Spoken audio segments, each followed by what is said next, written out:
Welcome students. আজকে আমরা class 12-এর একটি ভিডিও নিয়ে উপস্থিত হয়েছি।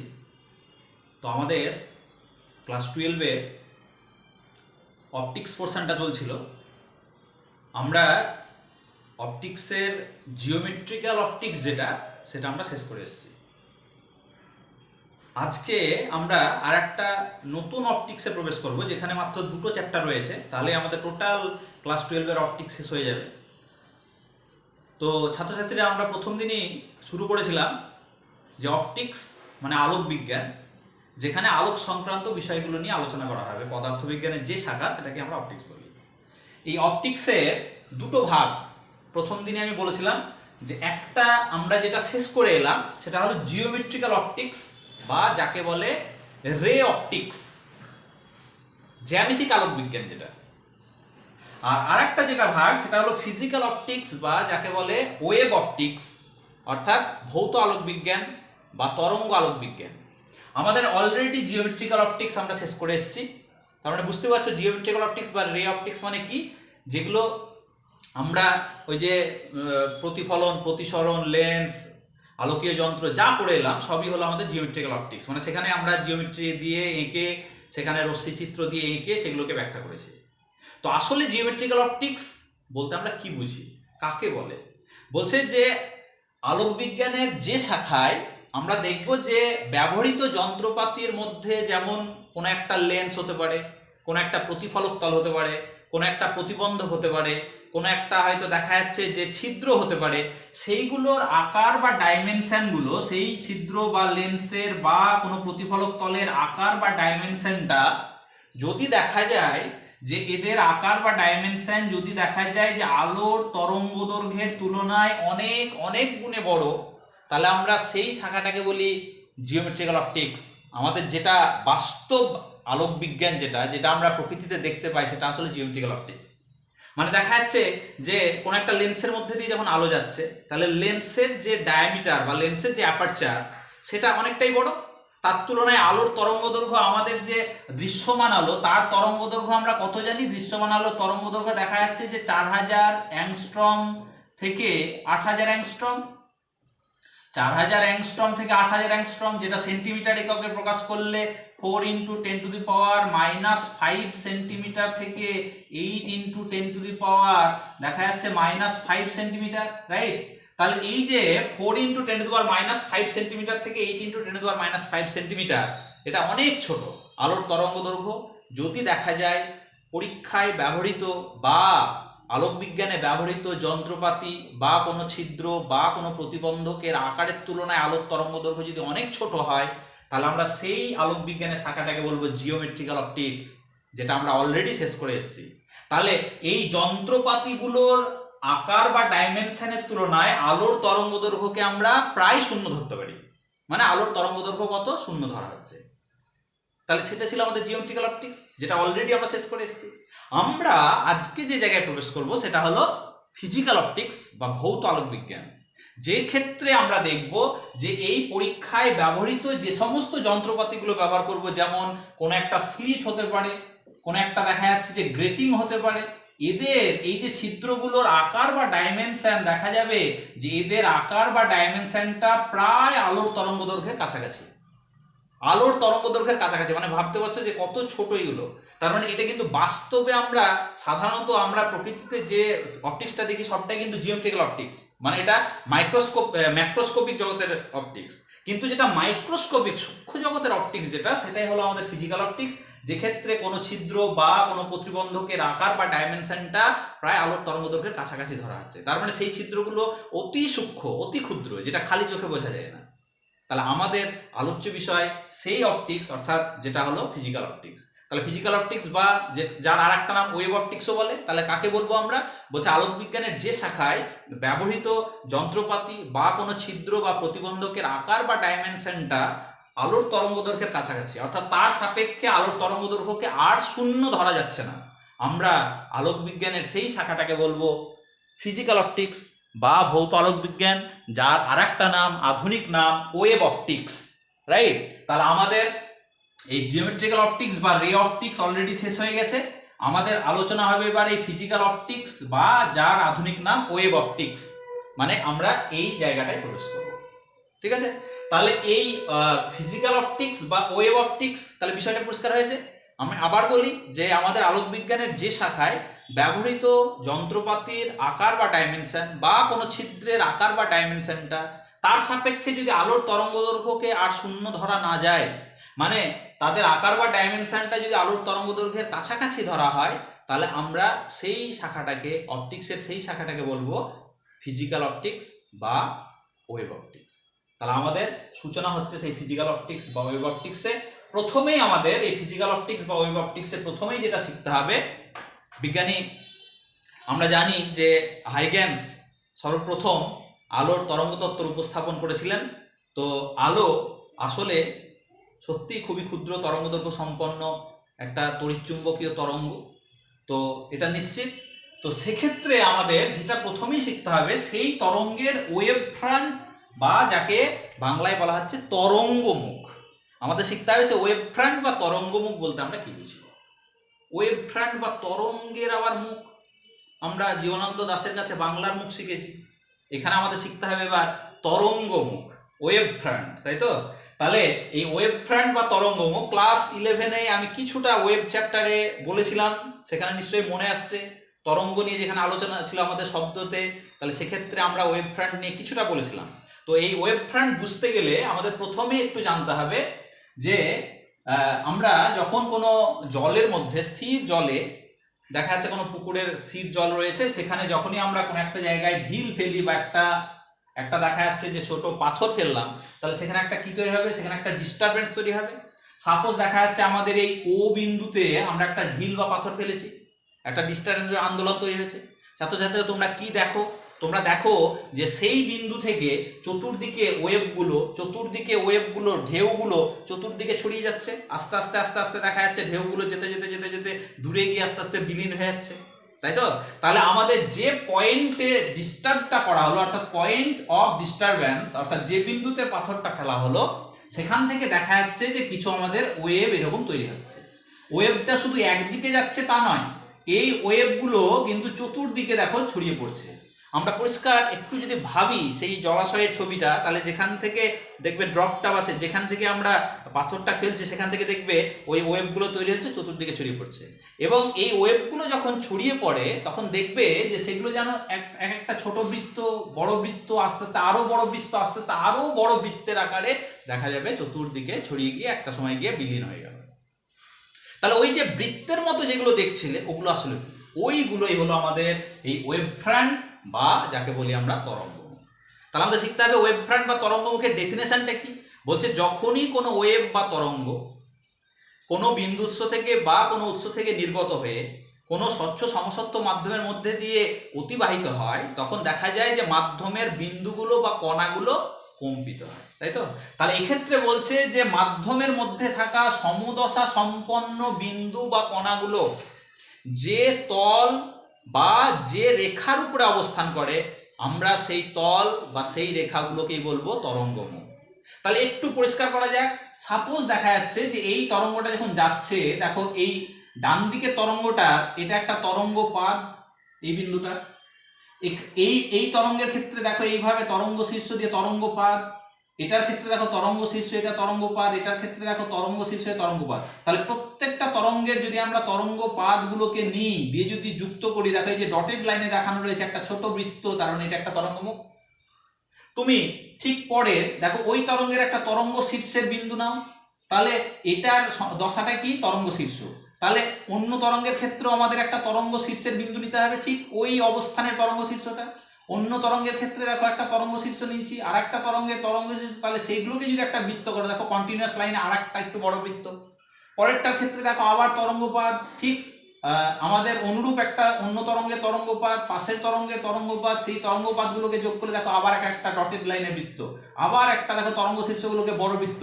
তার মানে আমরা যেটা দেখাতে চেয়েছি, অর্থাৎ এই যে আমাদের বৃত্তগুলো আঁকা হয়েছে, এই বৃত্তগুলোর প্রত্যেকটা বিন্দু সমদশা সম্পন্ন। তাহলে তরঙ্গের উপরে থাকা সমদশা সম্পন্ন বিন্দুগুলোকে যুক্ত করলে আমরা যে তল বা যে সরলরেখাগুলো পাই, তাকেই বলবো আমরা তরঙ্গমুখ বা ওয়েভ ফ্রন্ট। এখানে তরঙ্গমুখ বা ওয়েভ ফ্রন্টের প্রকৃতিটা কেমন? বৃত্তাকার।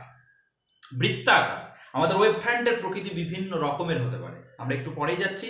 তাহলে বিষয়টা পরিষ্কার হয়েছে। তরঙ্গমুখ কাকে বলে সংজ্ঞাটা ভালোভাবে পড়ে রাখতে হবে। আমরা ক্লাস 11 থেকে পড়ছি যে তরঙ্গ যখনই কোনো মাধ্যমের মধ্যে দিয়ে যায়, মাধ্যমের বিন্দু বা কণাগুলো কম্পিত হয়, তাহলে বলছে যে সমদশা সম্পন্ন বিন্দু বা কণাগুলো যে তল বা যে রেখার উপরে থাকে তাকেই বলবো তরঙ্গমুখ। বা সমদশা সম্পন্ন বিন্দুগুলো যুক্ত করলে যে লোকাস বা সঞ্চার পথ তৈরি হয়, সমদশা সম্পন্ন বিন্দুগুলোকে যুক্ত করে যে সঞ্চার পথ তৈরি হয়, যে লোকাসটা পায়, তাকেও আমরা তরঙ্গমুখ বলতে পারি। এবার বলতে পারো স্যার এখানে প্রত্যেকটাই তাহলে তরঙ্গমুখ? হ্যাঁ, প্রত্যেকটাই তরঙ্গমুখ। এটা আমরা পেয়েছি তরঙ্গ পাতগুলোকে নিয়ে, পরেরটা পেয়েছি আবার তরঙ্গ শীর্ষগুলোকে নিয়ে, পরেরটা আবার তরঙ্গ পাতগুলোকে নিয়ে, পরেরটা তরঙ্গ শীর্ষগুলোকে নিয়ে। তুমি বলতে পারো স্যার শুধু তরঙ্গ পাত তরঙ্গ শীর্ষ নিয়ে হতে পারে, মাঝামাঝি কোনো বিন্দুকে নিয়ে হতে পারে না? হ্যাঁ, হতে পারে। মাঝামাঝি বিন্দু, এটার ক্ষেত্রে মাঝামাঝি বিন্দু, এটার ক্ষেত্রে মাঝামাঝি, ঠিক ওই অবস্থানে মানে ওই দশারই বিন্দুগুলোকে নিয়ে যুক্ত করতে হবে, তাহলে সেগুলো এক একটা তরঙ্গমুখ হবে। নিশ্চয়ই পরিষ্কার হয়েছে। তাহলে আমাদের তরঙ্গমুখটা শিখতে হবে। নেক্সট আমরা যেটা শিখবো সেটা হলো প্রপার্টিজ। এই তরঙ্গমুখের বৈশিষ্ট্যটা আমাদের শিখতে হবে। তাহলে তরঙ্গমুখের বৈশিষ্ট্য আমাদের জানতে গেলে প্রথমেই যেমন আমরা বলবো যে তরঙ্গমুখের উপর যদি আমরা একটা লম্ব অঙ্কন করি, তাহলে সেই বহির্মুখী লম্ব বরাবর তরঙ্গমুখের বেগ তথা তরঙ্গের বেগের অভিমুখকে প্রকাশ করে। আমরা যে লম্বটাকে বলবো রশ্মি, অর্থাৎ কোনো তরঙ্গমুখের উপর যদি আমরা একটা বহির্মুখী লম্ব অঙ্কন করি, তাহলে এই বহির্মুখী লম্বটা এই তরঙ্গমুখের উপর আমরা কত ডিগ্রি কোণে অবস্থান করতে দেখবো? 90 ডিগ্রি, কারণ এটা একটা ব্যাসার্ধ বরাবর সরলরেখা এঁকেছি, তাহলে 90 ডিগ্রি কোণ করছে। তাহলে এই রশ্মিগুলোকেই বলবো আমরা রে বা রশ্মি, যেটা আমরা জিওমেট্রিক্যাল অপটিক্সে সেই রশ্মি তীরচিহ্ন দিয়ে, বারবার যেটা বলি তীরচিহ্ন অভিমুখ দেখাতে হবে, সেই তীরচিহ্ন দিয়ে যেগুলো আঁকি ওগুলো আসলে রশ্মি বা রে। তাহলে রশ্মি বা রে তরঙ্গমুখের উপর কি হবে? বহির্মুখী লম্ব, রাইট। নেক্সট আমাদের যেটা প্রপার্টি রয়েছে সেটা আমাদের বলতে হবে যে তরঙ্গমুখের উপর থাকা প্রত্যেকটা কণা একই দশায় থাকবে। তাহলে বলো তো এই তরঙ্গমুখের উপর থাকা একটা কণা থেকে আর একটা কণার মাঝের দশার পার্থক্য কত?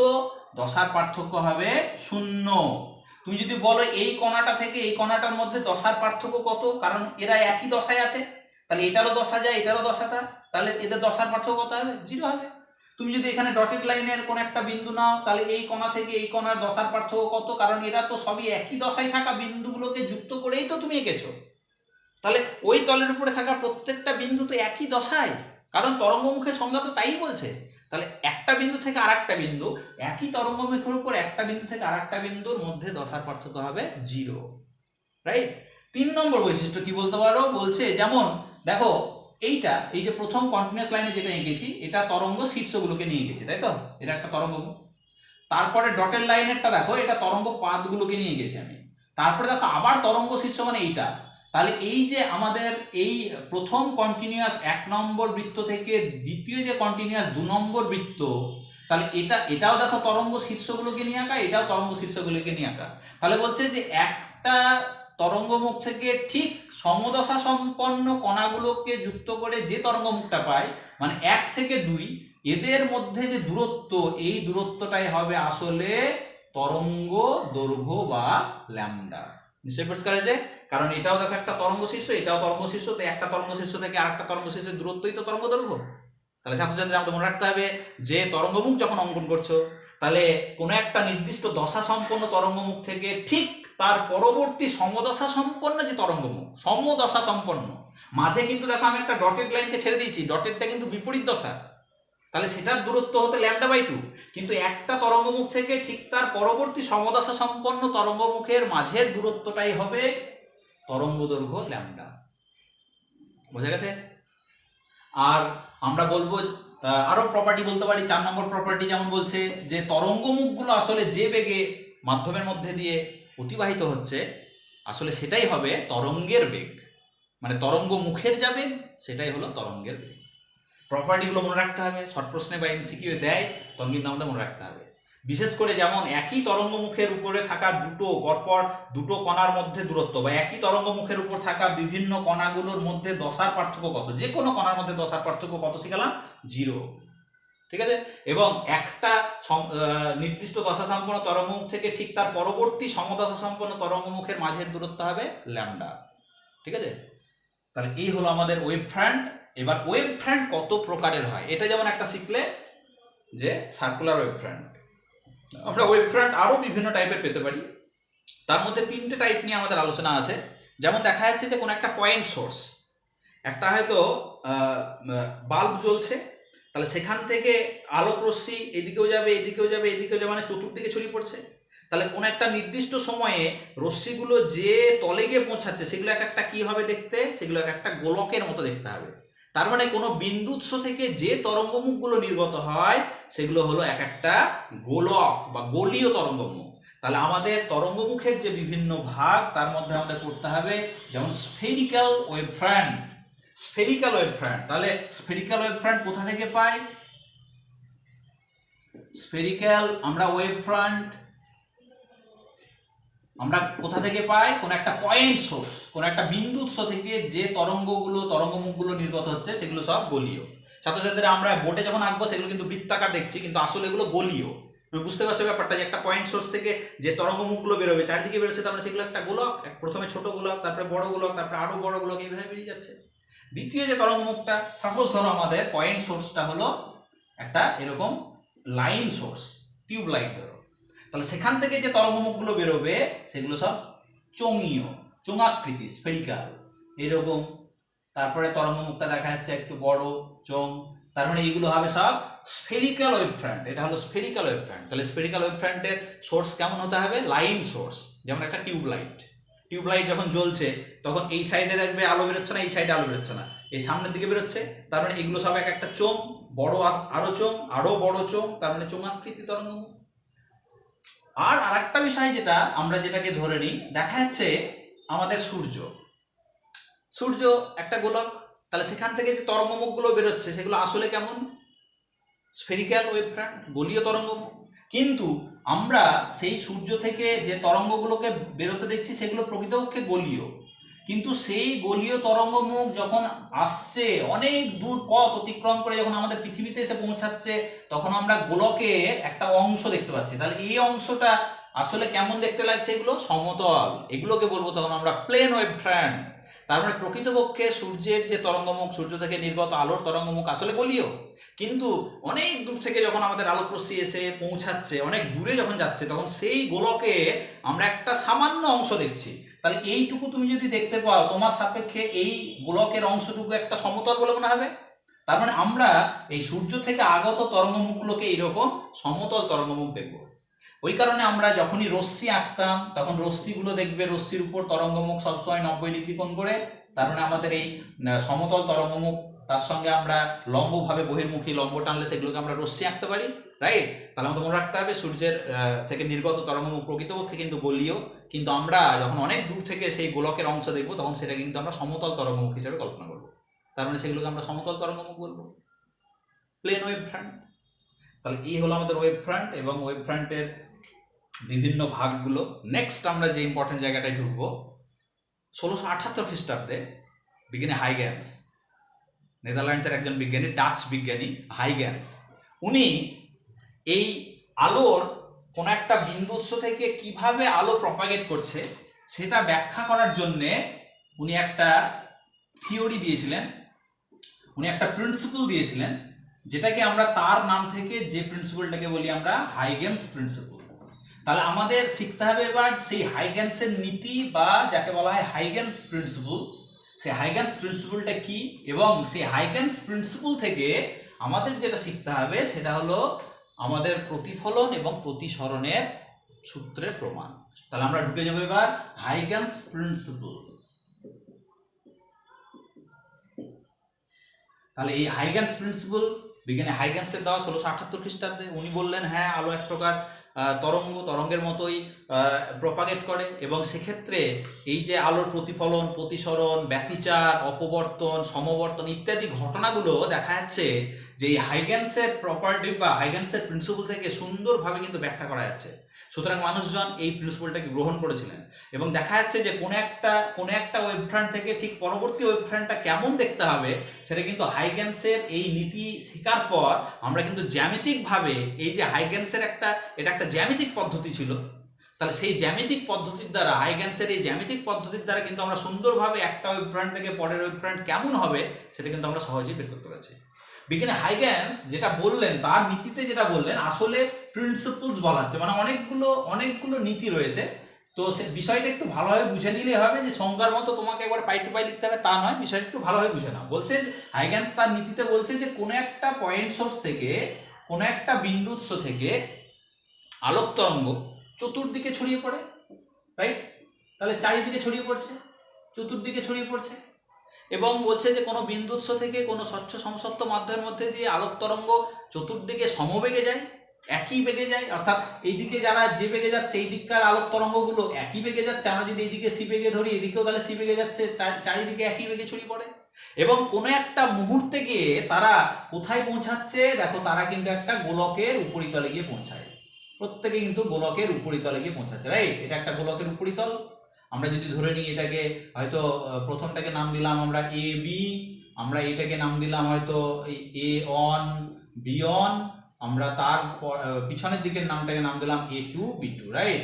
তাহলে আমরা দেখতে পাচ্ছি যে কোনো একটা মুহূর্তে গিয়ে তারা এই এ বি একটা গোলকের উপরিতলে গিয়ে পৌঁছালো। আমি গোলকের একটা অংশ এঁকেছি, এটা কিন্তু একটা বিরাট বড় গোলক, তাহলে তার একটা অংশ আমি এঁকেছি, কোনটা সেটা হলো এ বি, রাইট? তাহলে এই এ বি গোলকের উপরিতলে গিয়ে পৌঁছাচ্ছে, এবং একটু ভালো করে লক্ষ্য করো এই তলের উপর প্রত্যেকটা বিন্দু একই দশায় থাকবে, কারণ তারা একই বেগ নিয়ে একটা নির্দিষ্ট তলে গিয়ে পৌঁছাচ্ছে। তার মানে সেই তলের উপরে থাকা প্রত্যেকটা বিন্দু সমদশা সম্পন্ন, তাহলে সেই তলটা একটা তরঙ্গ মুখ হিসেবে কাজ করবে, এবং এই তরঙ্গ মুখের উপরে থাকা আবার প্রত্যেকটা বিন্দু এক একটা গৌণ উৎস হিসেবে কাজ করবে, সেকেন্ডারি সোর্স। তারা আবার এখান থেকে আলোক তরঙ্গ, যেগুলোকে আমরা অণু তরঙ্গ বা গৌণ তরঙ্গ বা যেগুলোকে ওয়েভলেট, তাহলে এই ওয়েভলেটস গুলো তারা চতুর্দিকে ওই একই বেগ, মানে আগের তরঙ্গগুলো যে বেগে যাচ্ছিল মূল সোর্স থেকে, সেকেন্ডারি সোর্স থেকেও বলছে যে তরঙ্গগুলো বা অণু তরঙ্গগুলো, যেগুলোকে অণু তরঙ্গ বা ওয়েভলেট বলে, সেই অণু তরঙ্গ বা ওয়েভলেট গুলো কিন্তু একই বেগে অগ্রসর হয়। এটাই হলো আমাদের হাইগেন্সের নীতি। পরিষ্কার করে বলে দিই যে কোনো একটা বিন্দু উৎস থেকে কোনো স্বচ্ছ সমসত্ব মাধ্যমের মধ্যে দিয়ে আলোক তরঙ্গ চতুর্দিকে একটা নির্দিষ্ট বেগ নিয়ে অগ্রসর হয়, এবং কোনো মুহূর্তে তারা একটা গোলকের উপরিতলে গিয়ে পৌঁছায়। গোলকের উপরিতলের উপর প্রত্যেকটা বিন্দু একই দশা সম্পন্ন, সেটা একটা তরঙ্গ মুখ হিসেবে কাজ করে, এবং সেই তরঙ্গ মুখের উপরে থাকা প্রত্যেকটা বিন্দু আবার এক একটা গৌণ উৎস হিসেবে কাজ করবে, গৌণ উৎস, সেকেন্ডারি সোর্স। এবং তারা গৌণ তরঙ্গ বা অণু তরঙ্গ ওই পূর্বের তরঙ্গের একই বেগ নিয়ে তারা আবার চতুর্দিকে ছড়াতে থাকে, ঠিক আছে? এবং কোনো মুহূর্তে তারাও একটা নির্দিষ্ট তলের উপরে গিয়ে পৌঁছায়। এটাই হলো আমাদের হাইগেন্সের প্রিন্সিপল। এখানে একটা জিনিস মাথায় রাখতে হবে, হাইগেন্সের প্রিন্সিপল অনুযায়ী তাহলে এই যে পি1 পি বা পি2 এগুলো এক একটা সেকেন্ডারি সোর্স, তাহলে সেকেন্ডারি সোর্স থেকে যেমন সামনের দিকে ওয়েভ যেতে পারে, অনেকে বলতে পারে স্যার এখান থেকে কি তাহলে পিছনের দিকে ওয়েভ আসছে না? হাইগেন্সের নীতি বলছে না, পশ্চাদবর্তী তরঙ্গমুখের কোনো অস্তিত্ব নাই। তার মানে আমরা এগুলোকে আসলে এক একটা কি দেখবো, আসলে এক একটা অর্ধ গোলক দেখতে পাবো। মানে পিছনের দিকে বলছে কোনো তরঙ্গ পিছনের দিকে আসবে না, ব্যাকওয়ার্ড ওয়েভ ফ্রন্টের কোনো অস্তিত্ব নেই। হাইগেন্সের নীতি অনুযায়ী এই ব্যাক ওয়েভ ফ্রন্ট বা পিছনের দিকের তরঙ্গমুখের কোনো অস্তিত্ব নাই, মানে পিছনের দিকে আসছে না, তারা সামনের দিকে এগিয়ে যাচ্ছে, ঠিক আছে? তাহলে এটাই হলো আমাদের হাইগেন্সের নীতি। পরীক্ষায় লিখতে দেবে হাইগেন্সের প্রিন্সিপলটা লিখো, তখন লিখতে হবে, ছবিটা এঁকে সুন্দর করে লিখতে হবে। তাহলে এটারই যখন তুমি অনেক দূরে এই সোর্সটা থাকবে তখন সেটা একটা সমতল তরঙ্গমুখ হিসেবে দেখতে পাবে। আমরা চলে আসবো এবার যেটা খুবই ইম্পর্টেন্ট। এবার তো পরীক্ষা হলো না, বোঝা গেল না যে এবারও ইম্পর্টেন্ট ছিল, কোনটা আসতো। তো যাই হোক, আমরা এবার যেটা দেখবো সেই হাইগেন্সের প্রিন্সিপল থেকে প্রথমেই আমাদের শিখতে হবে আমাদের যে রিফ্লেকশন, সেই লস অফ রিফ্লেকশন, অর্থাৎ প্রতিফলনের সূত্রের যে প্রমাণগুলো। তাহলে লস অফ রিফ্লেকশন, এই লস অফ রিফ্লেকশন কোথা থেকে আমরা শিখাচ্ছি? হাইগেন্সের প্রিন্সিপল থেকে। লস বলতে দুটো লস ছিল, কিন্তু তার মধ্যে প্রথমটার প্রমাণ অ্যাকচুয়ালি হাইগেন্সের প্রিন্সিপল থেকে কিছুই করার নাই। প্রথমটা মানে কি ছিল আমাদের, যে আপতিত আলোকরশ্মি, প্রতিফলিত আলোকরশ্মি এবং প্রতিফলক তলের উপর আপাতত বিন্দুতে অঙ্কিত অভিলম্ব সর্বদা একই সমতলে থাকে। এটা হাইগেন্সের প্রিন্সিপলের ব্যবহারের কিছু নাই, কারণ তোমরা খাতাতে যখন আঁকছো তখন এই আপতিত রশ্মি, প্রতিফলিত রশ্মি এবং আপতন বিন্দুতে প্রতিফলকের উপর অঙ্কিত অভিলম্ব তোমরা জানো যে আমার এখানে বোর্ডের তলে বা খাতার তলে আছে। প্রথমটার প্রমাণের প্রয়োজন নাই। আমাদের ইম্পর্টেন্ট যেটা সেটা হলো দ্বিতীয়টা, মানে আমাদের দেখাতে হবে যে আপাতন কোণ আই সমান প্রতিফলন কোণ আর, রাইট? আমরা প্রমাণ করব। তার জন্য খুবই ইম্পর্টেন্ট আগে ছবিটা সুন্দর করে রাখতে হবে। সাপোজ ধরো আমাদের এক্স ওয়াই ছবিতে দেখতে পাচ্ছি একটা প্রতিফলক তল দর্পণ, তার উপরে দেখা যাচ্ছে যে আমরা M1 A এবং M2 B রশ্মি এসে পড়েছে। তার মানে আমরা একটা এখানে তরঙ্গ মুখ দেখিয়েছি, এখানে মেন কিন্তু তরঙ্গ মুখ। তরঙ্গ মুখটা কোনটা? তরঙ্গ মুখটা হলো এবি। এই এবি একটা তরঙ্গ মুখ। তাহলে তরঙ্গ মুখের উপর রশ্মিগুলো কত ডিগ্রি কোণ করে থাকবে? আমরা জানি সবসময় 90 ডিগ্রি কোণ করে। তার মানে M1 A একটা রশ্মি, M2 B একটা রশ্মি, এরা দেখো 90 ডিগ্রি কোণ করে রয়েছে। তার মানে এবিটা কিন্তু একটা তরঙ্গ মুখ। তাহলে আমরা ধরে নিলাম শুরুতে t=0 সময়ে এবি প্রতিফলক তলের উপরে আমাদের বোর্ডের সঙ্গে লম্বভাবে এসে আপতিত হওয়া একটা তরঙ্গমুখ, যেখানে আপাতন কোণটা তোমার এবার বুঝতে হবে। আপাতন কোণটা হলো কোনটা? বি এ ই, এইটা হলো আপাতন কোণ। দেখো আমরা এতদিন যেটা পড়েছিলাম অভিলম্বের সঙ্গে রশ্মির কোণটা আপাতন কোণ, তার মানে অ্যাকচুয়ালি আমাদের চেনা আপাতন কোণ এইটা হলো আপাতন কোণ আই। তার মানে M1 AN এটা হলো আপাতন কোণ। কিন্তু আমরা জিওমেট্রিক্যালি প্রমাণ করতে পারি যে এই কোণটার সঙ্গে আবার এই কোণটা সমান, সেটা দেখানোর দরকার নেই। তুমি ছবিতে এঁকে দেখিয়ে দিবে যে BAE এটা তাহলে আপাতন কোণ। বোঝা গেছে? তার মানে আমাদের এই কোণটা কিন্তু লাগবে। তোমাদের আর এই আপাতন কোণের আইডিয়া থেকে কিন্তু হবে না। এবার এই তরঙ্গমুখের সাপেক্ষে প্রতিফলক তলটা যে কোণ করছে সেটা হলো আপাতন কোণ। ঠিক আছে? এবার হাইগেনসের প্রিন্সিপাল অনুযায়ী তাহলে এবি তরঙ্গমুখের উপর থাকা প্রত্যেকটা বিন্দু থেকে কি ছাড়বে? অনুতরঙ্গ। অনুতরঙ্গ তাহলে তারা সেকেন্ডারি ওয়েভলেটস বা ওয়েভলেটস গুলো ছাড়বে। তাহলে টি সময়ে বি বিন্দু থেকে তাহলে সি বেগ নিয়ে যদি যায়, তাহলে সি বেগ নিয়ে তরঙ্গমুখগুলো গেলে তাহলে বি বিন্দু থেকে কত দূরে গিয়ে পৌঁছাচ্ছে? বিই। বিই মানে কত? C into T. ঠিক একই সময়ে আমরা দেখতে পাবো এ বিন্দু থেকেও তরঙ্গমুখ যাবে, তরঙ্গমুখ গিয়ে পৌঁছাচ্ছে কোথায়? ডি বিন্দুতে। তার মানে আমরা লিখতে পারবো এডি, এডি সমানও কিন্তু সি ইন্টু টি, কারণ একই টাইম দিয়েছি। বি বিন্দু থেকে তরঙ্গমুখ যতক্ষণে ই বিন্দুতে পৌঁছাচ্ছে, এ বিন্দু থেকে তরঙ্গমুখটা ততক্ষণে ডি বিন্দুতে পৌঁছে যাচ্ছে। তার মানে আমরা এডি সমান আলোর বেগ ইন্টু সময় সি ইন্টু টি এর সঙ্গে একটা সমান করে বৃত্তচাপ নিয়ে আমরা এখানে একটা বৃত্তচাপ অঙ্কন করলাম। এই সিটি ব্যাসার্ধের একটা বৃত্তচাপ অঙ্কন করেছি। তোমাকে এমনি হাত দিয়ে এঁকে দিয়ে দেখিয়ে দেবে, তোমাকে কম্পাস বসানোর দরকার নেই। আমরা বৃত্তচাপ অঙ্কন করলাম। এবার এই ই বিন্দু থেকে এই বৃত্তচাপের উপর একটা স্পর্শক টেনে দাও, ইডি। এই ইডিটাই হলো আমাদের হাইগেনসের নীতি অনুযায়ী প্রতিফলিত তরঙ্গমুখ। বোঝা গেল কি? দেখো আমি আবার বলছি, এবি একটা আপতিত তরঙ্গমুখ, তার উপর প্রত্যেকটা বিন্দু তাহলে হাইগেনসের নীতি অনুযায়ী একটা গৌণ তরঙ্গ হিসেবে কাজ করছে। তাহলে এ বিন্দু থেকে টি সময়ে আলোক তরঙ্গটা কত দূরে যাচ্ছে? তার মানে সি ইন্টু টি, যেটা হলো তোমার এডি। আবার ওই একই সময় বি বিন্দু থেকে আলোক তরঙ্গটা দেখো সি ইন্টু টি মানে বিই পথ যাচ্ছে, তার মানে বিই আর এডি সমান। বিই সরলরেখা আর এডি সরলরেখাটা সমান, তার মানে বিই এর সঙ্গে সমান করে তুমি একটা এ বিন্দুতে বসে একটা বৃত্তচাপ অঙ্কন করেছো। ই বিন্দু থেকে বৃত্তচাপের উপর স্পর্শক টেনে দাও, যেটা ইডি। ইডিটাই হলো আমাদের প্রতিফলিত তরঙ্গমুখ। এটা হাইগেনসের প্রিন্সিপালটা এইখানেই ব্যবহার। ঠিক আছে? তাহলে এবার এটা যদি প্রতিফলিত তরঙ্গমুখ হয়, তাহলে আমাদের এই কোণটা তাহলে প্রতিফলন কোণ। আর এই কোণটা মানে কোন কোণটা? ডিইএ, এটা হলো প্রতিফলন কোণ। আমরা এতদিন চেনা প্রতিফলন কোণ কোনটা আমরা পড়ে এসেছিলাম? আমরা পড়েছিলাম দেখো M2 প্রাইম EN প্রাইম, এইটা আমাদের ছিল এতদিনের চেনা প্রতিফলন কোণ, মানে অভিলম্বের সঙ্গে রশ্মিটা যে কোণ করে। কিন্তু আমাদের শিখতে হবে এবার তরঙ্গমুখের সঙ্গে আমাদের প্রতিফলন কোণ কোনটা সেটা শিখতে হবে। ঠিক আছে? এইটুকু কিন্তু আমি যেটা মুখে বললাম এটা কিন্তু ভাষা দিয়ে তোমাদের লিখতে হবে। ছবিটা আঁকার পর ভাষা দিয়ে লেখার পর এইবার আমরা দুটো ত্রিভুজ দেখো এখানে কল্পনা করো। এবার আসল প্রমাণ। দুটো ত্রিভুজ মানে কে কে? একটা এ বি ই, দেখো ত্রিভুজ এ বি ই ও আর একটা ত্রিভুজ দেখো এ ডি ই, রাইট? আর একটা ত্রিভুজ এ ডি ই। এই দুটো ত্রিভুজকে আমাদের সর্বসম দেখাতে হবে। তাহলে একটা এ বি ই ত্রিভুজ আর একটা এ ডি ই, এই ত্রিভুজ দুটোকে আমরা সর্বসম দেখাবো। কিভাবে সর্বসম দেখাতে পারি? তাহলে এই দুটো ত্রিভুজ থেকে পাই ত্রিভুজ এবি ও ত্রিভুজ এডিই থেকে, তাহলে থেকে পাই, এটা লিখে নিলাম আমরা। কি কি পেতে পারি? দেখো এখানকার আমরা কি দেখতে পাচ্ছি যে এই কোণটা দেখো 90 ডিগ্রি, তার মানে আমরা লিখতে পারবো অ্যাঙ্গেল এ বি ই সমান, আবার এটার জন্য দেখো এই কোণটা 90 ডিগ্রি, তার মানে অ্যাঙ্গেল এ ডি ই সমান কত ডিগ্রি? সমান 90 ডিগ্রি। বুঝেছে?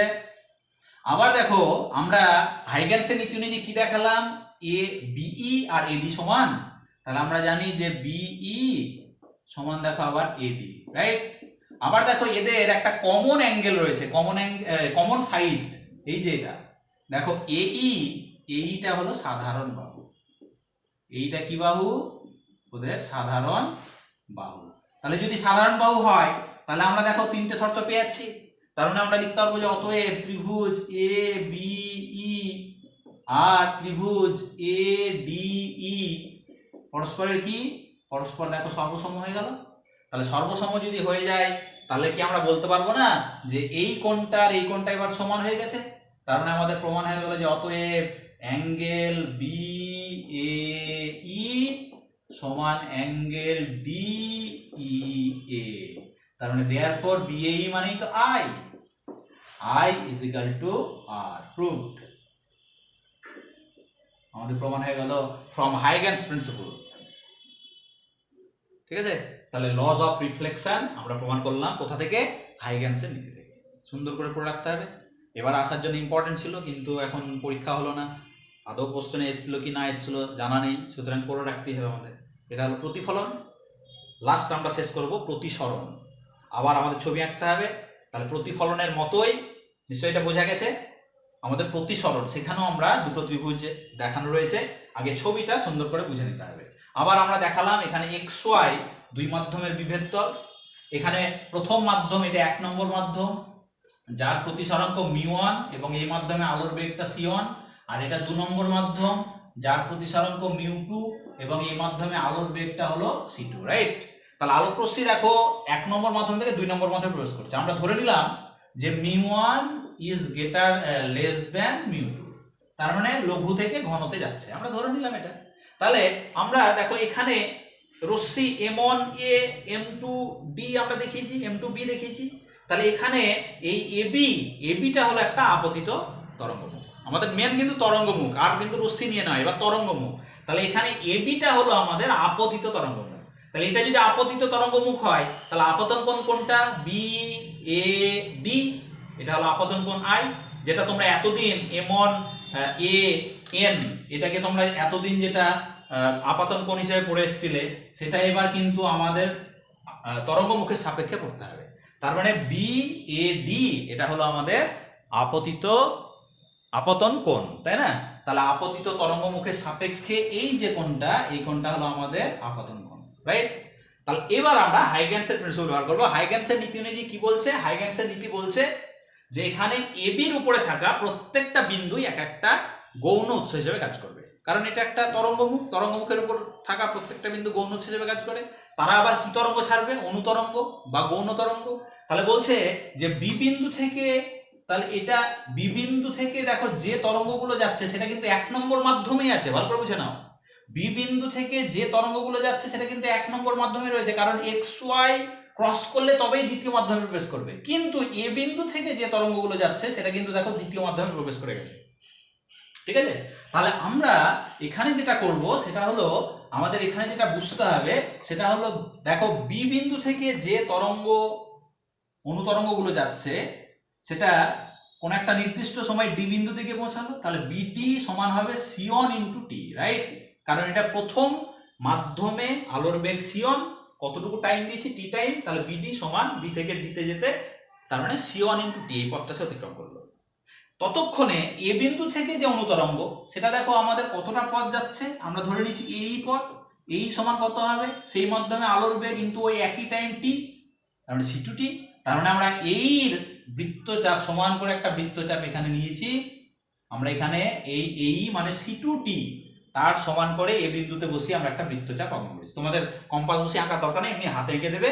তাহলে এবার ডি বিন্দু থেকে তুমি ওই বৃত্তচাপের উপর একটা স্পর্শক টানো ডিই, এই যে স্পর্শকটা, এই ডিইটাই হবে আমাদের প্রতিসৃত তরঙ্গমুখ, ঠিক আছে? এটাই হলো আমাদের রিফ্র্যাক্টেড ওয়েভ ফ্রন্ট, মানে প্রতিসৃত তরঙ্গমুখ, কোনটা? ডিই। ব্যাস, বিষয়টা ভালোভাবে বুঝলে এইবার আমরা যেটা আসবো আমাদের আবার বলি যে আমাদের প্রতিসরণের দুটো সূত্র হলেও আমাদের প্রমাণ হচ্ছে তাহলে 2 নম্বর যেটা লজ অফ রিফ্র্যাকশন, রাইট। আমাদের এখানে দুটো সূত্র, কিন্তু প্রথম সূত্রের প্রমাণের কিছু নাই, কারণ আপতিত রশ্মি, প্রতিসৃত রশ্মি এবং দুই মাধ্যম বিভেদ তলের উপর অঙ্কিত অভিলম্ব একই সমতলে। তোমরা বলে দেবে এটা খাতা সমতলে, ওটা বলতে হয় না, আমাদের মেনলি স্নেলের সূত্র যেটা দ্বিতীয় সূত্রটারই প্রমাণ চাই, প্রতিফলনের ক্ষেত্রেও তাই, এটার ক্ষেত্রেও তাই। তাহলে স্নেলের সূত্র আমাদের কি প্রমাণ করতে হবে? μ1 sin i সমান μ2 sin r, এটা আমরা প্রমাণ করব।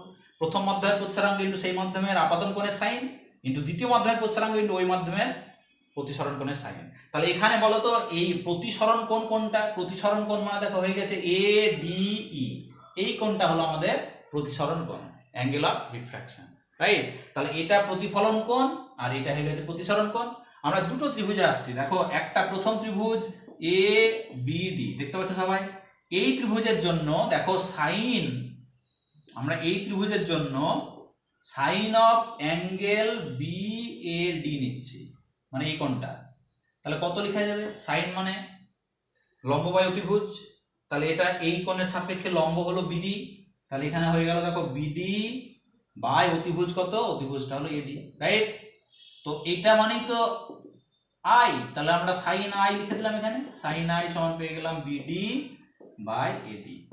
আবার দেখো তো বিডির মান কত? বিডি মানে দেখো সি1 টি, তাহলে আমরা এখানে সি1 টি বসিয়ে দিলাম, আর এডি যেমন ছিল থাক, এডি রেখে দিলাম, এটা 1 নম্বর সমীকরণ। এবার চলে আসো ত্রিভুজ, নিচের ত্রিভুজটা এ ডিই, নিচে দেখতে পাচ্ছ সবাই ত্রিভুজ এডি। এই ত্রিভুজের ক্ষেত্রে আমরা sine of angle A DE নেব। সাইন অফ অ্যাঙ্গেল এডি মানে এই ত্রিভুজের জন্য এই কোণের সাইন, তাহলে এটার সাপেক্ষে এটা দেখো লম্ব আর এটা অতিভুজ, তার মানে এটা হয়ে যাবে এই বাই কত হয়ে যাবে? এডি। অতএব এখানে দেখো এটা মানেই তো আর, তার মানে আমরা sine of R is equal to এই মানে আবার কত? এই মানে দেখো বের করা আছে, এই মানে সি টু টি, তাহলে আমরা এখানে সি টু ইন্টু টি বসিয়ে দিলাম, বাই নিচে দেখো এডি, এটা হলো আমাদের 2 নম্বর সমীকরণ। দেখো তো ছাত্রছাত্রীরা এখানে 1 কে 2 দিয়ে ভাগ করে দাও, তার মানে ডিভাইডিং 1/2 উই গেট, তাহলে sine I by sine R is equal to কত? ইজিক্যাল টু দেখো এখানে এডি এডি কেটে যাবে, তার মানে উপরে পড়ে থাকবে সি1 into T by C two into T. দেখো টি কেটে গিয়ে সি1 বাই সি2। আবার দেখো তো ছাত্রছাত্রীরা সি1 সি2 আলোর বেগের সঙ্গে আমরা প্রতিসরাঙ্কের সম্পর্ক কি পেয়েছিলাম? μ2 বাই μ1। সি1 বাই সি2 সমান হবে μ2 বাই μ1। তাহলে এবার দেখো তো এই μ1 into sine i is equal to μ2 into sin r. This implies আমরা প্রমাণ করে ফেললাম, দেখো μ1 into sin i is equal to μ2 into কত? into sin r. That is Snell's law. This is Snell's law. তাহলে আমাদের স্নেলের সূত্রের প্রমাণ হয়ে গেল μ1 sin i is equal to μ2 sin r, প্রতিসরণের সূত্রের প্রমাণ হয়ে গেল। ইম্পর্টেন্ট প্রমাণ, কোনটা দেবে দুটোর মধ্যে যে কোনো একটা, ভালোভাবে পড়ে রাখতে হবে দুটোই, কোনটা দেবে বলা যায় না, খুবই সহজ। আগে তোমাকে ছবিটা বুঝতে হবে, কোনটা আপতিত তরঙ্গমুখ আর কোনটা প্রতিফলিত তরঙ্গমুখ, দিয়ে তার সাপেক্ষে আপাতন কোনটা, প্রতিসরণ কোনটা তোমাকে বুঝতে হবে। প্রতিফলনের ক্ষেত্রে আপতিত তরঙ্গমুখ, প্রতিফলিত তরঙ্গমুখ, প্রতিসরণের ক্ষেত্রে আপতিত তরঙ্গমুখ, প্রতিসৃত তরঙ্গমুখ, আপাতন কোণ কোনটা, প্রতিসরণ কোণ কোনটা, দিয়ে তাদের দেখো সাইন অফ ওই অ্যাঙ্গেল নিয়েছি, খুবই সহজ, আমরা আগেই করে রেখেছিলাম সি1 ইন্টু টি, এই মানে সি টু টি মানটা বসিয়ে দিলাম, দিয়ে সি1 সি2 জায়গায় μ2 বাই μ1 বসিয়ে দাও, আর গুণ করে দাও, ক্রস মাল্টিপল করলেই μ1 sin i is equal to μ2 sin r। ভালোভাবে আমাদের বিষয়টা খাতায় লিখে তৈরি করে রাখতে হবে। তাহলে মোটামুটি অর্ধেকটা শেষ হয়ে গেল, আর একটা ক্লাস হলে এই চ্যাপ্টারও শেষ হয়ে যাবে। তাহলে আশা করি ভালোভাবে পড়াশোনা করবে, কিছু করার নেই, ছাত্রছাত্রীরা এইভাবেই এখন পড়াশোনা করতে হবে যতদূর পারা যায়। একটু ভিডিওটা মন দিয়ে দেখো, আমি চেষ্টা করছি খুব ভালোভাবে ডেমনস্ট্রেট করা, যাতে তোমাদের বুঝতে সুবিধা হয়। সুতরাং ভিডিওটা ভালোভাবে দেখো এবং পাশে বইটা রাখো, দেখো পড়তে আমার মনে হয় না অসুবিধা হবে। আজকের মতো এইটুকুই।